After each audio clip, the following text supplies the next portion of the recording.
How are you? Great. Okay, this is, you're from Montreal. Parlez français? Oui, on parle. I don't speak French. Actually, I took 5 years of French in school, and I have not studied the show for it. I really apologize.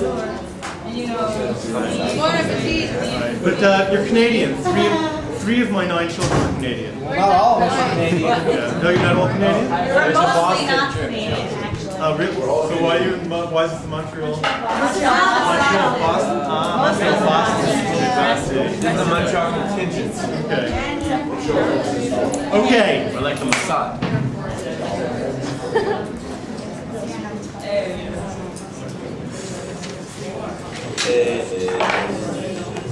We're ready to begin.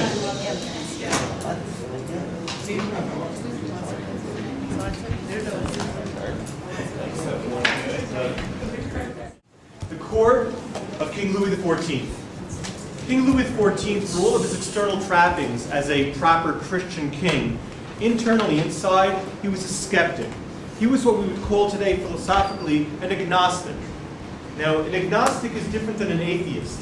An atheist is an individual who says, we can know if God exists or does not exist, and we know he doesn't exist. That's in contrast to an agnostic. An agnostic is an individual who says, we can't possibly come to have the requisite knowledge to know if God exists or does not exist. We will always be in a state of perpetual doubt, skepticism. Louis XIV clearly was an agnostic, and he would often engage in discussion, dialogue, debate, sometimes, frankly, downright war with a Christian spiritualist philosopher of his day by the name of Blaise Pascal. Now, I wouldn't doubt that you're familiar with the name Blaise Pascal, perhaps as a mathematician or as a statistician. But were we to ask Pascal what he were, he would say, I am a Christian spiritualist philosopher. That's about the whole extent of my vocabulary. That's what he would say. I'm a Christian spiritualist philosopher. And the two would engage in discussion and dialogue and debate concerning the existence of the supernatural. And you can clearly see who took which position. The following story is recorded in the personal journals of both the King Louis XIV and Blaise Pascal. On one particular occasion, Pascal launched into a very high-level, lengthy line of philosophical argumentation to demonstrate the existence of the supernatural. This went on for some 20, 30, 40 minutes. At about the 45-minute mark, the king turned to Pascal and said, Pascal, put the brakes on it. This philosophy, it's just right over my head. All I want is clear, demonstrable, tangible evidence of the existence of the supernatural. Can you provide that? Without batting an eyelash, Pascal turns back to the king and says, why, the Jews, your majesty. The Jews. The Jews. The Jews provided to Pascal, and with other intellectuals and thinkers, as we'll discuss later in this discussion this hour, with clear, demonstrable, tangible evidence of the existence of the supernatural. What do we wake up every morning all groggy-eyed and go to the mirror in the bathroom and look at ourselves and say, yes, that's supernatural? We don't do that. We usually look at ourselves in the mirror in the bathroom and say, guys, that's extraterrestrial. So what is it that Pascal and others saw in us that we often don't see in ourselves? And hence the topic and the title of this morning's discussion, The 7 Wonders of Jewish History. There are 7 wonders, aspects, facets of Jewish history which seem to defy the norm in the way in which peoples usually coalesce to become a nation, ride their course through history, and then they normally just fade off or crash or become derailed in one way or another. But the Jews, much like Energizer batteries, just keep going and going and going and going. Is that little, rabbit? Would you believe that commercial started way back in the early 70s? It's still going, right? And therefore, the Jews somehow have a completely different, shall we call it, mechanism that they're operating with, which defies the way everybody else does. And that's what we're going to examine and explore in this discussion. The first of them being that they're all anomalous to the way a people can continue and maintain their existence for a long period of time. The second, as we'll see, is that each one of these 7 wonders are going to be mutually exclusive and self-contradictory one to the other. That will become clear as we go see them one by one. The third, and perhaps most curious of them that they share in common, is that they were all predicted before they ever came to be. The Torah, as we understand it in Jewish tradition, was given to us 3,300 years ago, plus loose change, in the Sinai desert. Academicians say, well, we don't have any hard, tangible evidence of what happened 3,300 years ago, but the closest we can say is that the Torah is at least 2,400 years old. From an academic point of view, they'll say a minimum of 2,400 years, although we can't say with great tangible certainty what happened before that.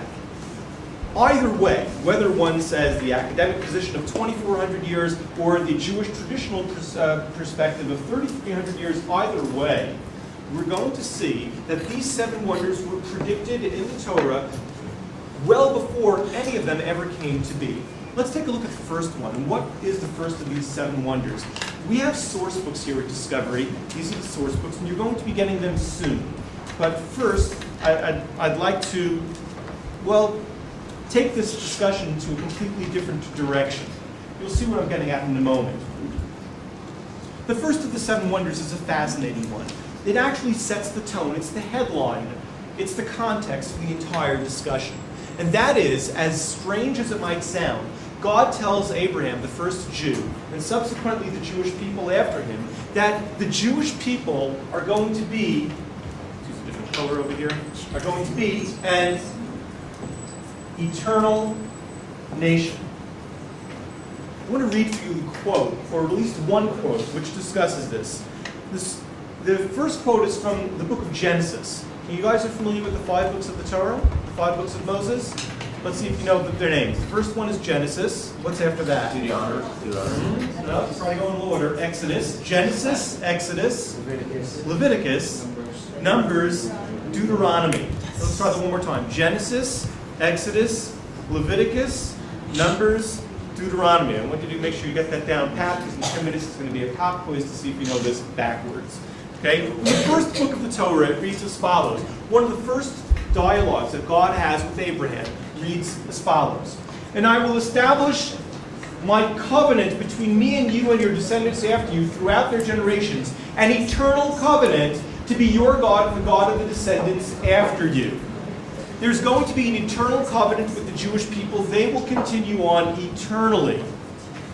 Question, what is a covenant? A promise, an agreement? A contract. Fascinating that you use that word contract. What's your name, please? Carly. Carly used the word contract. What is a contract? A contract is an agreement between 2 sides. Carly, if we enter into a contract and I breach my end, and I don't live up to my end of the contract, is the contract still in existence? Yeah, but there's like recourses. There are recourses. The contract has been breached. There's definitely going to be legal unpleasantries and financial entanglements, but the contract has been breached. We're going to see, though, that the Torah has a different understanding of what it means when it uses the word covenant. Not a contract, but something different. And I want to read for you what it says in the book of Leviticus. The book of Leviticus is which of the 5 books of the Torah? Which number? The 3rd one. And this quote is a little bit morbid, as a matter of fact. It talks about what happens to the Jewish people who are living in the land of Israel when they're not living according to the Torah. They end up being booted out of the land of Israel. That's happened to us a few times. And what happens when we're outside the land of Israel? It reads as follows. Thus, even while they are in the land of their enemies, I will not reject or obliterate them, lest I break my, here's the word, covenant with them by destroying them, for I am the Lord their God. I will remember them because of the covenant I made with their original ancestors, whom I brought out of the land of Egypt in the sight of the nations, so that I might be their God. This quote is a fascinating quote, because what it's actually saying is as follows. Living in the land of Israel is contractual. The whole time that we live up to the standards of the Torah, the welcome mat is out and we can stay as long as we wish. But the moment that we don't live according to the standards of the Torah, that's the moment that we are escorted to points elsewhere. But the existence of the Jewish people, The existence of the Jewish people, writes the Torah, is not contractual. It is not dependent on how we behave, regardless of how we behave. And sometimes we can behave as lofty as the stars of the sky in the heavens, and sometimes as lowly as the grains of sand on a beach, as the metaphor goes in the Torah.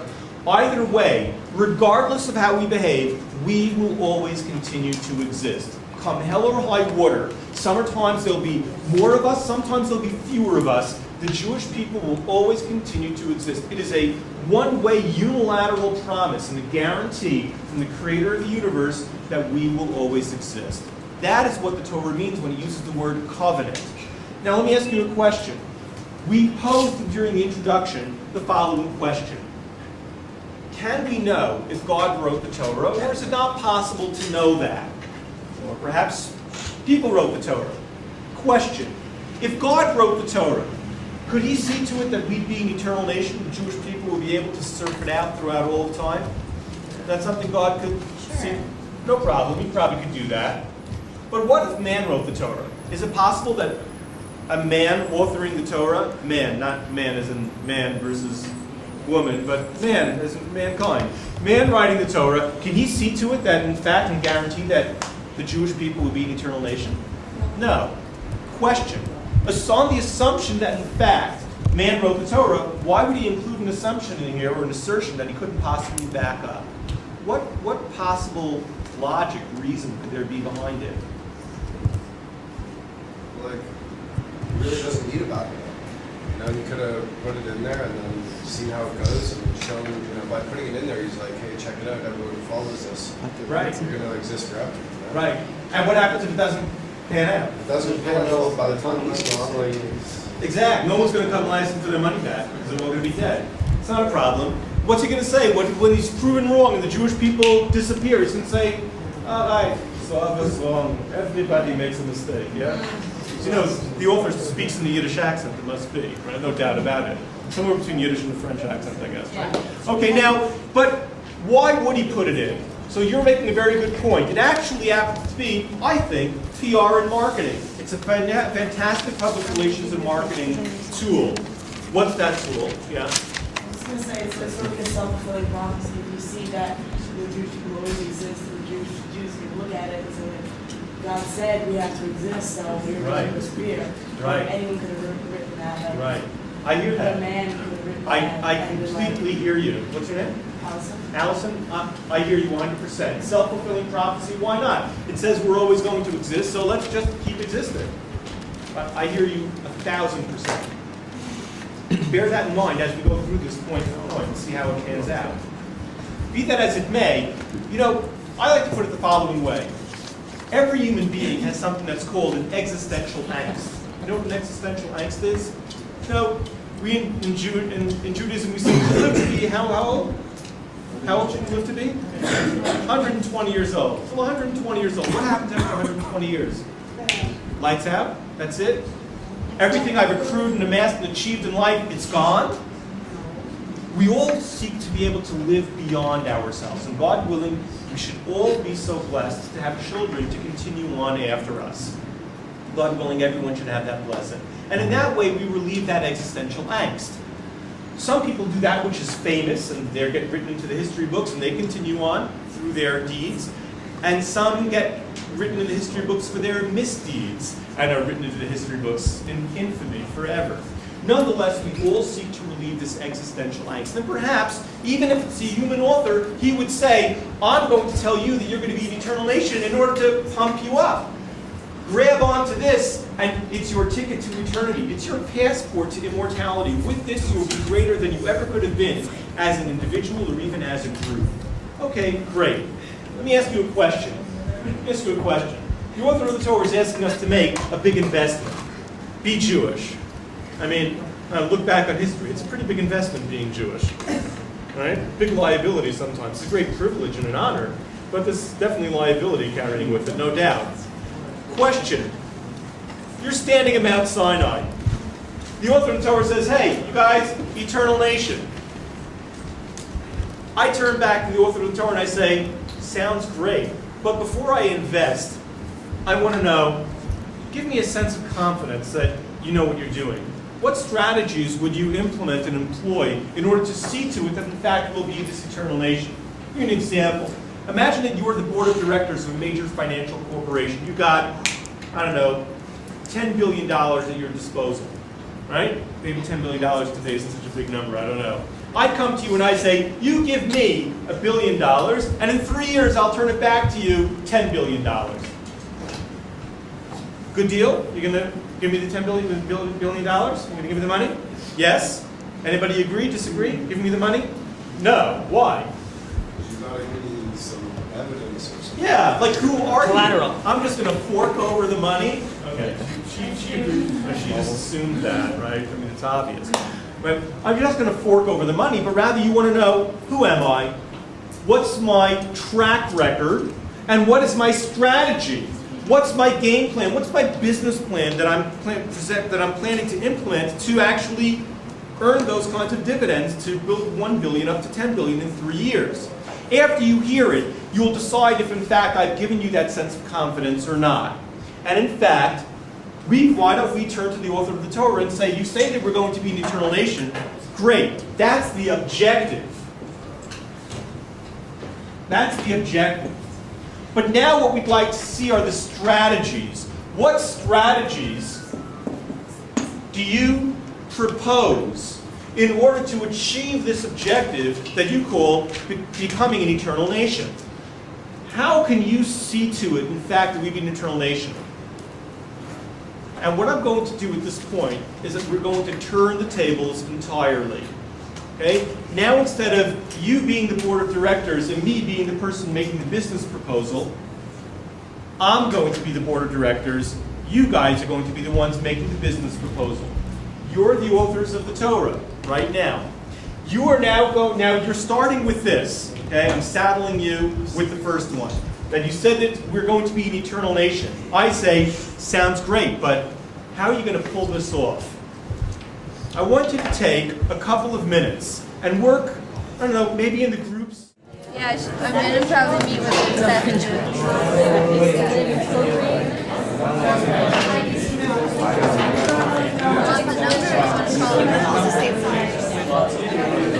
Whoa, wait a minute.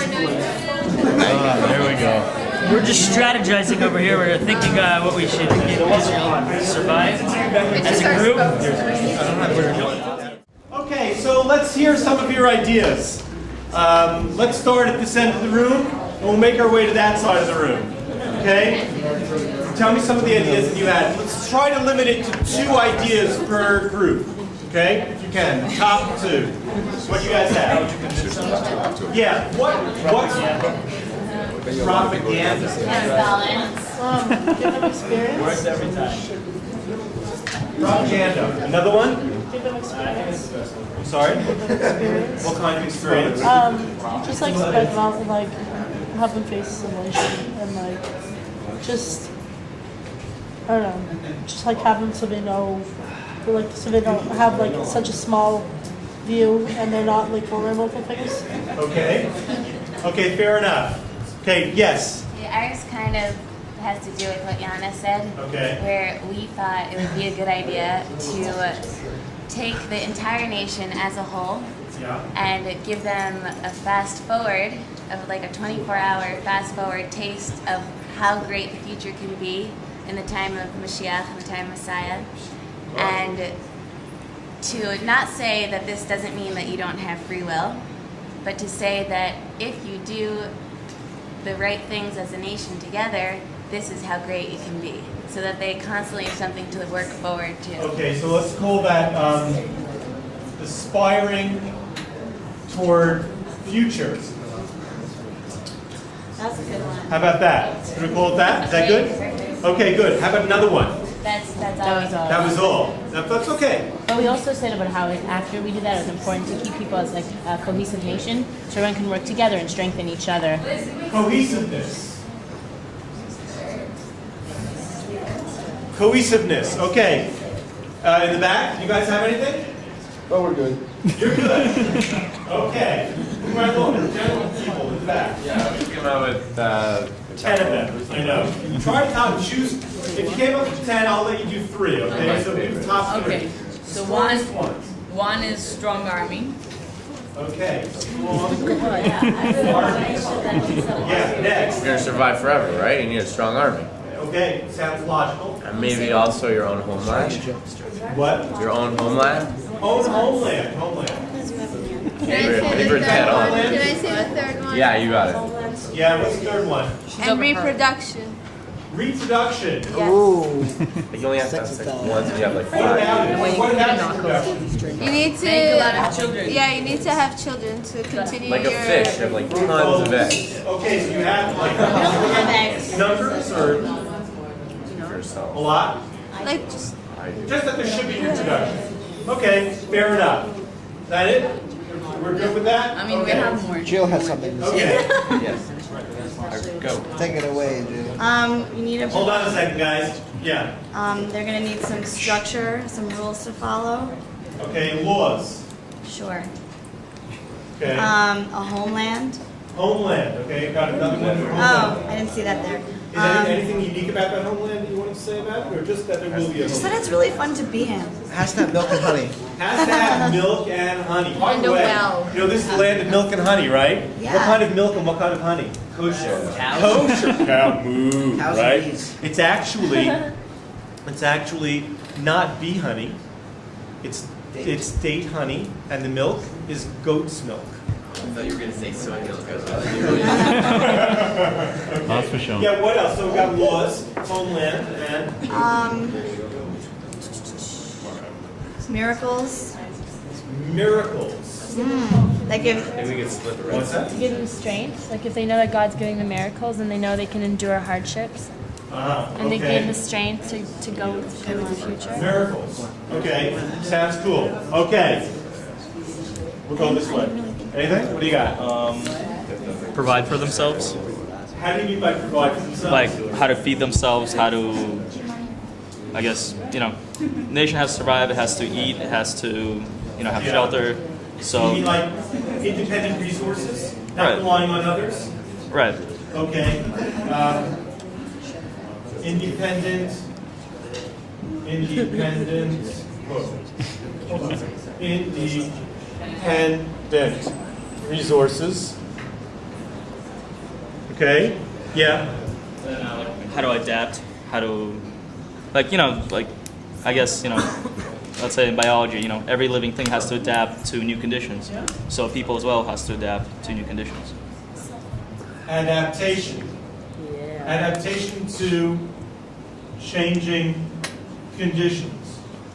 How about that? Is that along what you're trying to say? Yeah. Okay, good. Good. We missed you? No, I was not, but I have to add something. You want to add something? Do it. Okay, speak now or forever. Hold your peace. Class divisions. Class? What do you mean by class? Capitalist. He's gonna talk. Hold on, excuse me. Who do you think you are? This person of high status is speaking now. Thank you very much. Because Class division. if everybody's equal, then no one really has someone to look up to, except for no one has someone to look up to be mentored, except for by God. And God can't really, God has to be based on faith. He can't actually be there necessarily. He has to not be seen, not be physical. Fine. So, Class. Education to prevent, of Judaism to prevent intermarriage and stuff. Education. Okay. Excellent. Excellent. Okay, very good. Yeah. Divine protection. What is that? Divine protection. Divine protection. Can we heap that up with miracles? yes. Okay, hold on. Divine. Okay, cool. Okay, more from the corner? And the last one we had is just similar to that, any enemy to the nation will be struck down By, either by divine protection or Divine by power. our strong army. okay, so a strong army. Strong army? That's a really good idea. It's a little above. Military, someone said military up here? Yeah. Where do we bring military? Being the strongest. Tell me, as we go through each one of these, how do they weigh in your opinion, in their ability to help the Jews,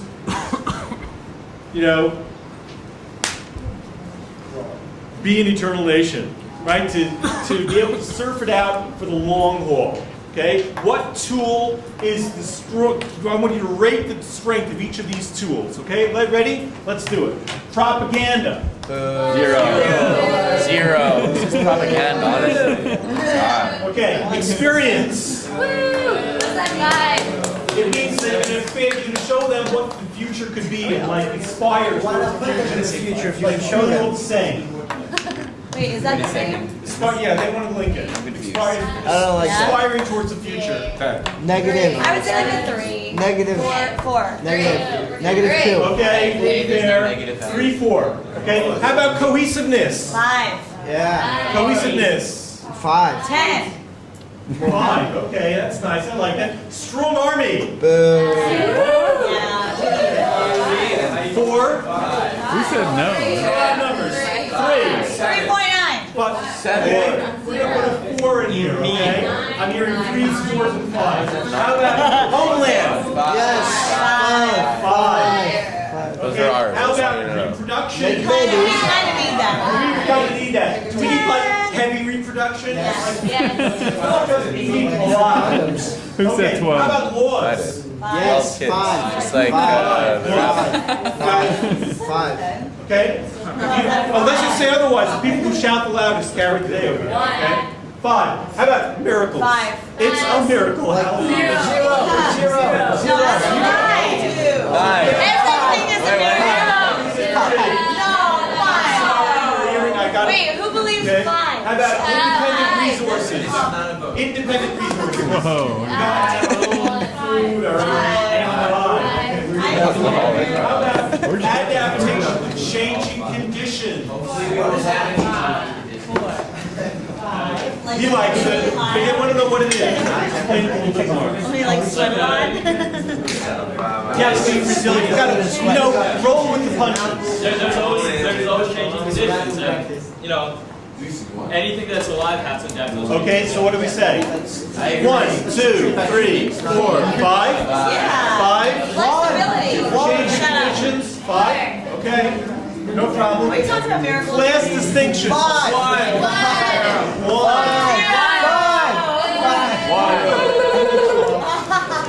Okay, education. 5. Okay. I'd like you to notice where we've got some 5s over here. We've got a 5 about cohesiveness, homeland. Hello. Okay. Reproduction, a lot of it. Okay. Independent resources. You missed laws. Up. Oh, laws. Right. Hello. Adaptation. Change. No. We said 5. Adaptation, changing conditions. Yeah. 5. No. Education. Can Okay. we talk about miracles for a second? I promise you the whole class is about miracles. Hang in there. Okay? Now, I'd love to talk about miracles. We've got to keep moving. Okay. We missed? I want to hit the 5s for a moment. Okay? What we're going to do now is I'd like everyone to take your source books. Take the source books that are on the table by you. Do you mind distributing the source books around? Okay, each table says troops against the French border. And they said, we the German people declare that your history is not your history. Is there going to be war? Right? French are going to go to war over that? Well, you never know with the French, right? How about the next day they blare out in the megaphones, the German army says, we declare that your language is not your language. French going to go to war? No. Not unless they're from Quebec, right? But, I only did that because you're from Montreal. But, on the third day when they're blaring in the megaphones, they say, we declare, the German people, that your land is not your land. French going to go to war? No. They're going to surrender. They're going to surrender. That's also a good point. The point being that a people's connection to their homeland is their strongest connection to their national identity. 98% or better of all wars fought on the face of this planet, when you boil it down to the final understanding, has been fought in the context of land. It's mine and not yours. And hence, we would anticipate and expect that the author of the Torah should say, I'll see to it that in order for the Jewish people to stick it out for the long haul, that they're going to stay in one piece of real estate for a long period of time. That would be logical, except there's one problem. The author of the Torah said exactly the opposite. That for a long period of time during their history, the Jewish people will be in exile and dispersion. Open up your source books on page 654. Page 54 in the source books, please. Quote number 1 from Leviticus. Leviticus is the third book of the 5 books of the Torah. It reads, "And you I will scatter among the nations at the point of my drawn sword, leaving your country desolate and your cities in ruins." Quote number 3 from Deuteronomy, the 5th of the 5 books of the Torah. "I appoint heaven and earth as witnesses for you today that you come up quickly from the land you were crossing the Jordan to acquire. You shall not remain there long, for you shall be wiped out. God shall then scatter you among the peoples, and you shall be left few in number among the nations where God shall lead you." Now, let's ask a question. How long do you expect the people who were in exile to be able to retain the integrity of their national identity? Not long. 1 generation? 3 generations? 5 generations. That's 100 years. How about 300 years? 500 years? We're beginning to stretch the envelope of the credible. How about trying on 1900 years? It's just not reasonable. But not only that, we haven't been in one exile, we've been in multiple exiles. The exile of the 10 tribes, the exile that resulted from the destruction of the first temple by the Babylonians, the destruction of the second temple by the Romans, the crushing of the Bar Kokhba rebellion in the 2nd century of the Common Era. We've been through multiple exiles. Now how long do you expect this people to be able to retain the integrity of their national identity? It's diminished even further. But it doesn't stop there. Hang on a second, please. It doesn't stop there. Because when we are in exile, we're not just sitting pretty in one central location able to gain strength from each other. We're going to be, the Torah predicts, in dispersion. Oftentimes an incommunicado one from the other, sometimes for centuries at a time. Witness the Ammonites. They were disconnected from the rest of the Jewish world for 700 years. That's a long haul. And this is the phenomenal point over here. How long do you expect these people who are in disparate points to be able to continue to retain the integrity of their national identity? It's diminished exponentially even further. Exile multiple times and dispersion. But it doesn't even stop over there. Because once we are dispersed, we're going to be continually dispersed from the points to where we were dispersed in the diaspora. Look on page 59. In the source books on page 59 is a partial listing of the various places from which we were expelled in the diaspora over the past 1,800 years. And I say it's a partial listing because it only represents 1/10 of the expulsions that we've experienced in 1,900 years. That's wild when you think about it. And so here we have this people that are told they're going to be an eternal nation, and yet exile, multiple exiles, and multiple dispersions. Author of the Torah, you didn't give me a strategy for achieving the objective of becoming an eternal nation, but rather what? You've given me a strategy or a recipe for disaster. Author of the Torah, strike one. And this goes completely against the grain of what we all came to understand well, which is that if we had our own homeland and we stayed put in that one homeland, that would be one of the strongest tools we possibly can have to stick it out for the long haul. And the Torah tells us, I'll give you a homeland, but you're not going to be there for too long. Most of the time, you're going to be running around being chased. Good question. Yeah, however, God also tells us that we're going to be like the sand on the beach and the stars in the sky in mass numbers. And because we've been in exile for so long, we're so few in numbers today. Well, you know, you make a really good point. What's your name, please? I'm Daniel. Daniel, listen to the point that Daniel's making. Daniel's saying, but doesn't God say that we're going to be a multiple people, a very numerous people, like the grains of sand on the beach and the stars in the sky? What did we say about that earlier in the class? Do you remember? It was actually, number one, meant metaphorically, that we can act as lofty as the stars in the sky or as lowly as the grains of sand on the beach. But even if we understand it literally, which, in other words, it's just we're going to hopefully be very, very numerous one day, and maybe even today is close to that day, believe it or not. We'll talk about that in a few moments. Let's ask ourselves a question. Despite the fact that we'll be in exile and dispersion, perhaps the author of the Torah can come up with a different strategy to ensure that, in fact, we would still be able to stick it out for the long haul. Maybe the author of the Torah can look at some other ancient civilizations that did succeed to survive for long periods of time. If you look on the eastern hemisphere of this planet, maybe we can look at some civilizations there that succeeded to survive for a long time and maybe adapt some of their strategies to us. Do you know which civilizations there are in the Eastern Hemisphere that succeeded to survive for a long time? Name anyone? The Eastern Hemisphere. Egypt didn't survive for too long in the big picture.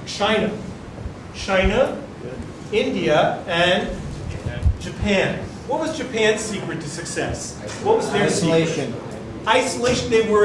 They were an impenetrable, invulnerable island fortress. Tried to attack Japan. It is suicide. It's suicide. The Mongols failed miserably twice in the 13th century. Do you know the story? Genghis Khan's son at the end of the 13th century came with a fleet of over 3,000 boats ferrying over 100,000 Marines. They laid anchor off of the South Japanese island at night. The intention was to make an amphibious landing in the morning and invade Japan. You know what happened in the morning? There were only 3 boats left.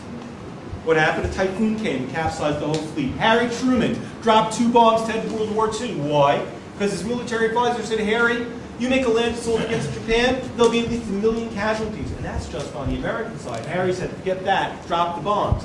Forget about the moral discussion involved, but there was a logistical issue here. Therefore, attacking Japan is suicide. So maybe the author of the Torah can also adapt that idea. Let's take the Japanese model and say the Jewish people are also going to be given a homeland. Here's another aspect about the homeland that you raised, where it's very highly defensible, right? Invulnerable, impenetrable fortress, right? Instead, what did the author of the Torah give us?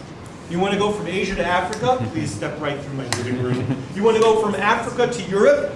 Right through my front door. Remember to wipe your feet on the welcome mat. Israel is the land bridge connecting the 3 ancient civilized continents of this planet. It is the grand central station of the world. Before steam travel or air travel, you wanted to go from one place to the other. Land-wise, you had to go through Israel. It was the key. Control Israel, and you control economy, military, politics, maybe even religion for a large area, a large radius. And that is very, very, very envious. That's a fantastic logistical position to be in. And witness the high degree of turnover. This land is highly conquerable. It's not indefensible. It's not, an impenetrable fortress. The room that you're sitting on, by the way, we can't do this anywhere else in the world. The room that you're sitting on is built above, get ready, 14 layers of civilization which preceded it. That's wild. That is wild. That is evidence to the highly conquerable status of the land of Israel from a strategic point of view. Author of the Torah, did you learn from Japan? Nada. What about India and China? What were their secrets for survival? They shared the same one, by the way. Lots of people. Reproduction. Yeah. We want a lot of them. You guys thought of this idea. You gave it a 5 also, just like Homeland. Let's have a lot of them, right? There should be and did the author of the Torah say that? The author of the Torah said, I will make you as numerous as the stars of the heaven and the grains of the sand of the beach. Hey, great program. Despite the fact that you'll be in exile and dispersion, I'll see to it, says the author of the Torah, that you'll be so numerous and populous, it'll be impossible to get rid of you. Except there's one problem. The author of the Torah actually did say the opposite. That while we will be in exile and dispersion, we will be few in number. Turn in your source books, please, onto page 62. Page 62 in your source books, on the top of the page, top left and right, both from Deuteronomy. Deuteronomy is which number of the 5 books of the Torah? 5. Got it, number 5. Top left and then the top right. You shall remain few in number, whereas you could have become as numerous as the stars of the heavens because you would not obey the voice of the Lord your God. And you shall remain few in number among the nations where God shall lead you. While we are in the land of Israel, the potential exists for our population to mushroom. But when we are in exile, we will be a minority. Even in Brooklyn, which has the largest concentration of a Jewish population outside of the state of Israel, we are still a minority. And that is mind-boggling, taking into account that there are 750,000 Jews in Brooklyn alone, and we're still a minority. That's wild when you think about it. Now I ask you, how long do you expect the people who are a minority to be able to continue to retain the integrity of their national identity? 1 generation, 3 generations, 5 generations? That's 100 years. We've been in this movie before, remember? So how long do you expect it? Author of the Torah, you haven't given me a strategy to achieve the objective of eternal nation. Again, you have given me a recipe for disaster. Author of the Torah, strike 2. And again, it's contrary to exactly what we thought intuitively would be the logical tool.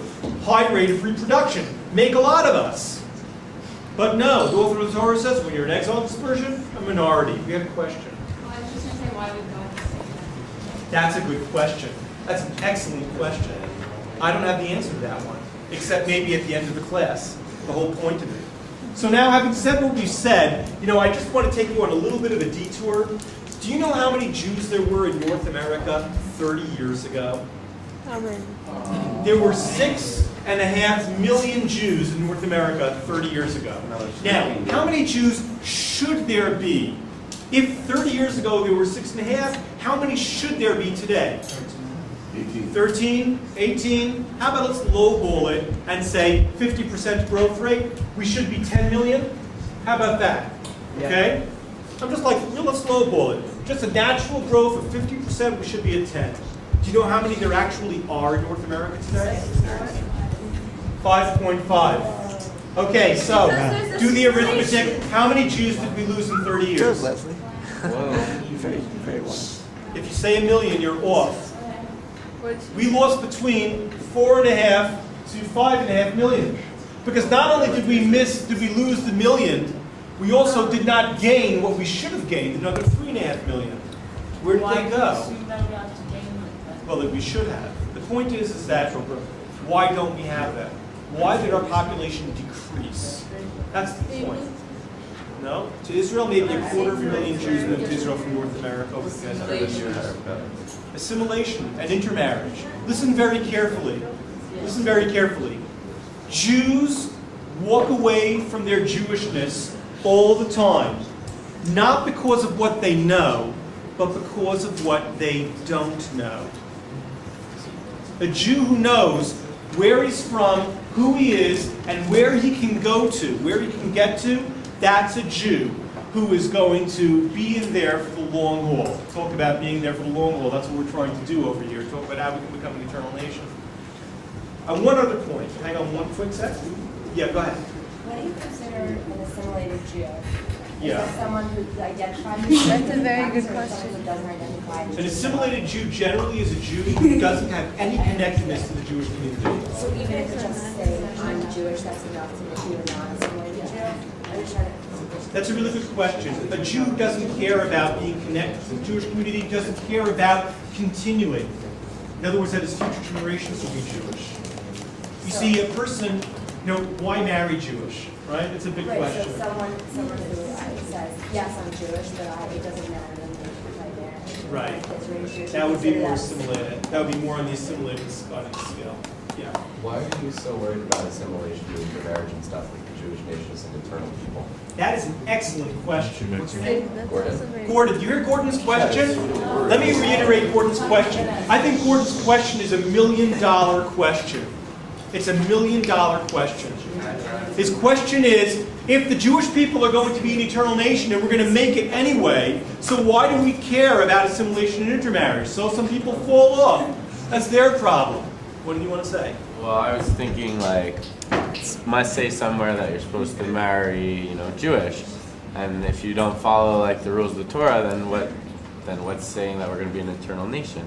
Mm-hmm. Nothing. So we're going to be an eternal nation if you marry Jewish and don't assimilate.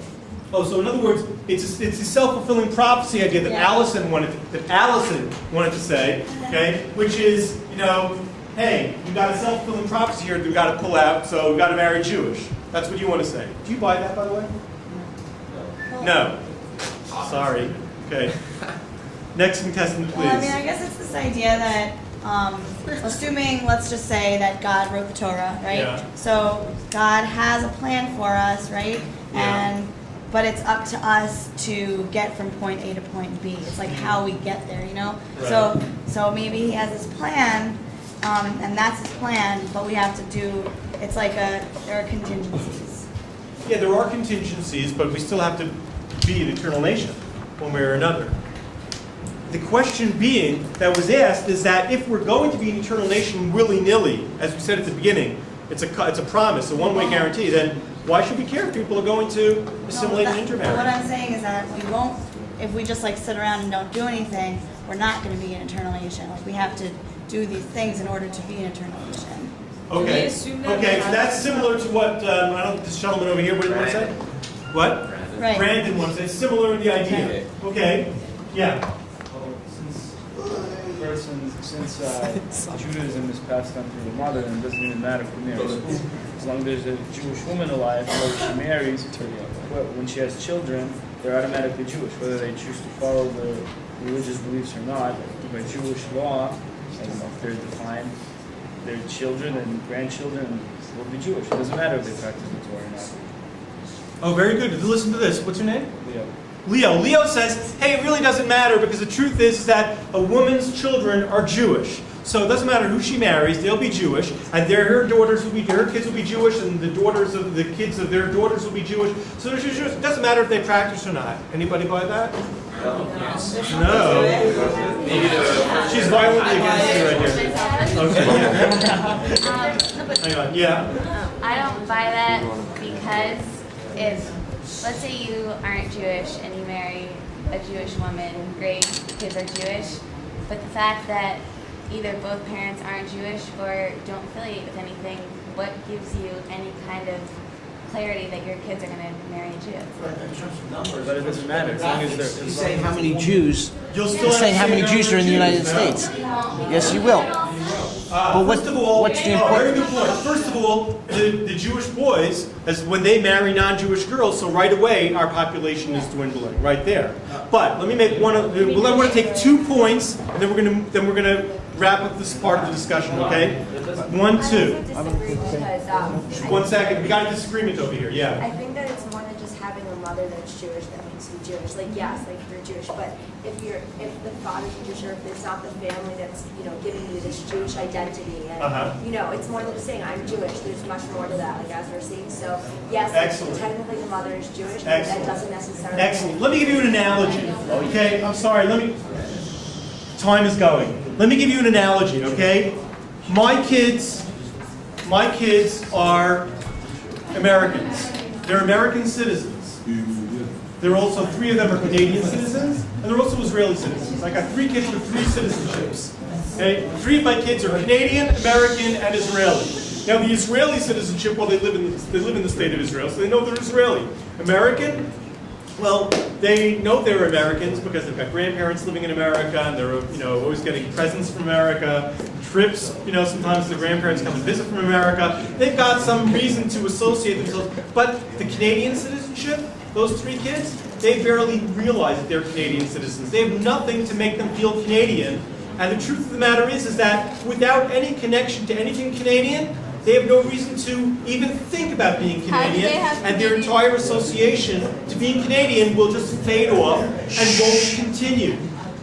And their kids, who will be Canadian citizens, won't even know that they're eligible for Canadian passports. They won't even know to root for the Montreal Canadiens, So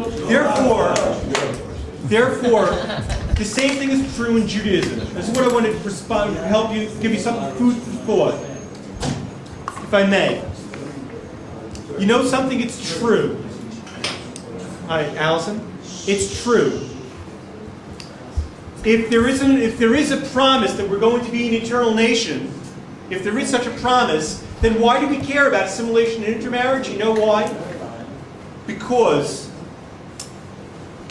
being Jewish is so enriching and so empowering. There's a tremendous depth and scope involved in being Jewish that it propels an individual to places that he couldn't go without it. He couldn't reach his potential without it in many, many ways. It's a dimension of life that you can't access to any other point if in fact you are Jewish.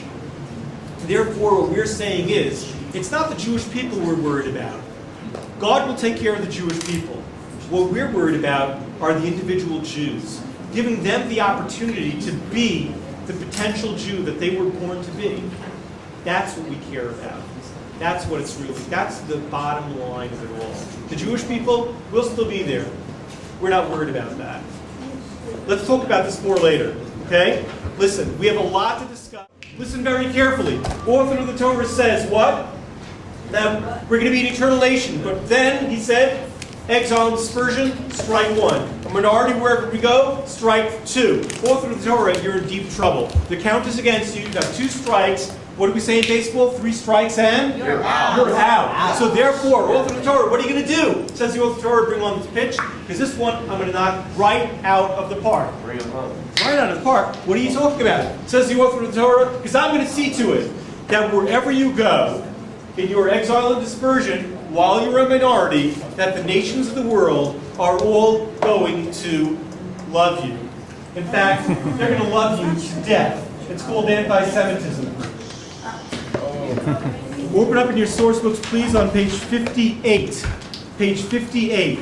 Quote number 1 from Leviticus. And those of you who survive the lands of your enemies, I shall make so faint-hearted that if these rustle behind them, they will flee headlong as if from the sword, though no one pursues them. Page 58, quote number 1. Stumbling over one another as if to escape a weapon, while no one is after them. So hopeless will you be to take a stand against your foes. You shall perish among the nations, and the land of your enemies shall consume you. This is not an excerpt from an Elie Wiesel novel on the Holocaust. This is an excerpt from the Torah thousands of years ago. Quote number 2, in the middle of the page from Deuteronomy, the 3rd paragraph. Among those nations you shall find no respite, no rest for your foot. Thereby will make you cowardly, destroying your outlook and making life hopeless. You will live in constant suspense. Day and evening you will say, if only it were morning, such will be the dread that your heart will feel and the sights that your eyes will see. We don't have to look too far into history to know how true these words have rung in every generation and in every century. So what is anti-Semitism? What does anti mean? Against. And what's a Semite? A Jew. A Jew? No. Why is a Semite? Why is Trick out. What's a Semite? Doesn't matter. People of Middle Eastern origin are called Semitic. Why are people of Middle Eastern origin called Semitic? Does anyone know that? Yeah? Exactly. Noah. Remember Noah? Noah. How long can you tread water? You remember that? The Bill Cosby routine. Classic, 1971. And Noah had 3 sons. And the world was divided, the eastern hemisphere of the planet was divided into 3 latitudes. The northern latitudes were given to a son called Yefet. The lower latitudes were given to a son called Ham. The middle latitudes were given to a son called Shem. And hence, all people of Middle Eastern origin came to be known as Semitic. In universities, there's a department called the Department of Classical and Semitic Languages, or Oriental and Semitic languages, depending on the orientation in the university. Nonetheless, that's where it's from. So an anti-Semite really should be somebody who hates people of Semitic, meaning Middle Eastern origin, but it doesn't. Why is that? Why is that? You want to? I just lost it. Shame, exactly. So, actually, it was the year 1879. In the year 1879, there was a German politician by the name of Wilhelm Marr, who was also a publisher, and he wrote rabid anti-Semitic articles against the Jews living in Germany.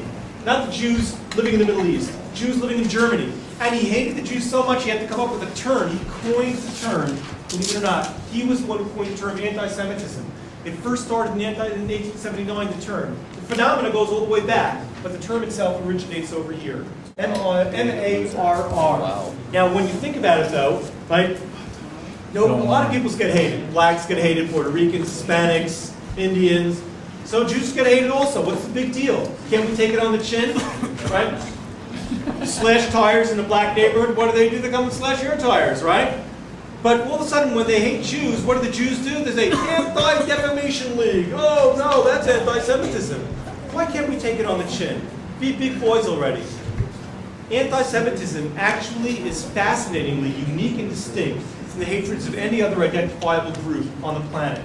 There is a professor of sociology. That's it. There's a professor of sociology at Rutgers University by the name of Michael Curtis. Michael Curtis said that hatred of Jews, anti-Semitism, is unique in 4 ways from any other hatred of any identifiable group on the planet.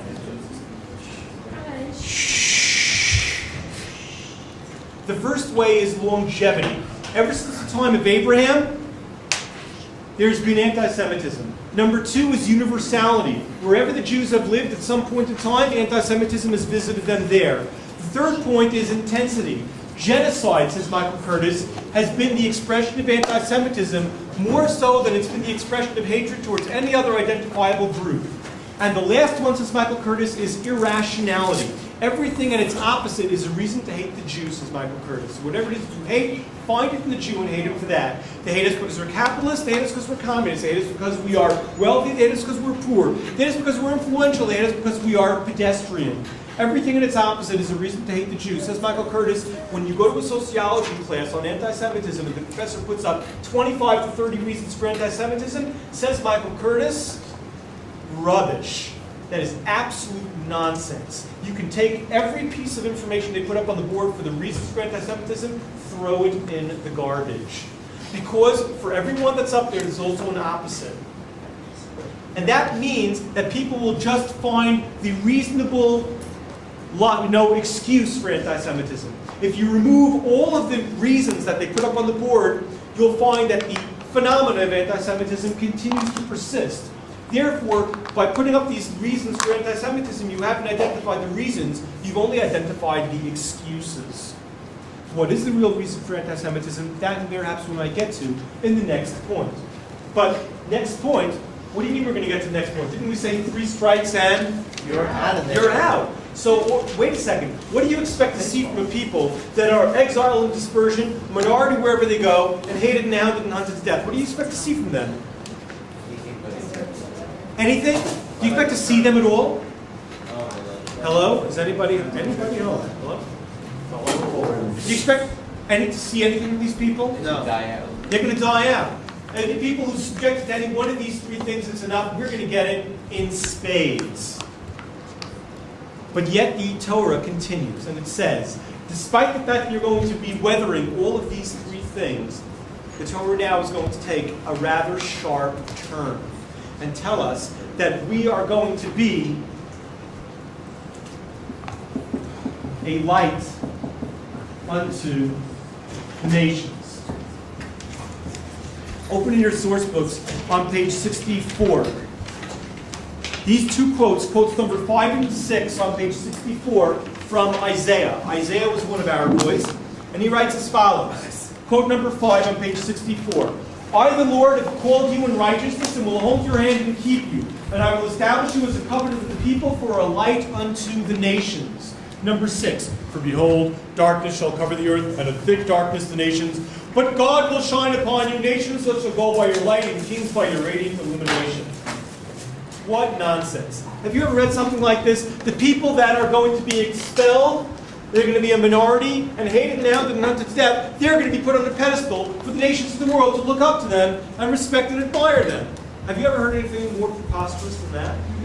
No. But let me ask you a question. What has been then the Jewish contribution to civilization? Cell phone.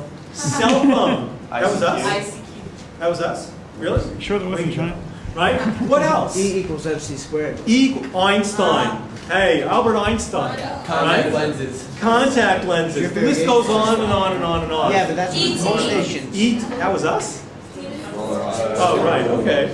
Listen carefully. Grocery shopping. Albert Einstein. Gefilte fish. Gefilte fish. I love it. How about, what?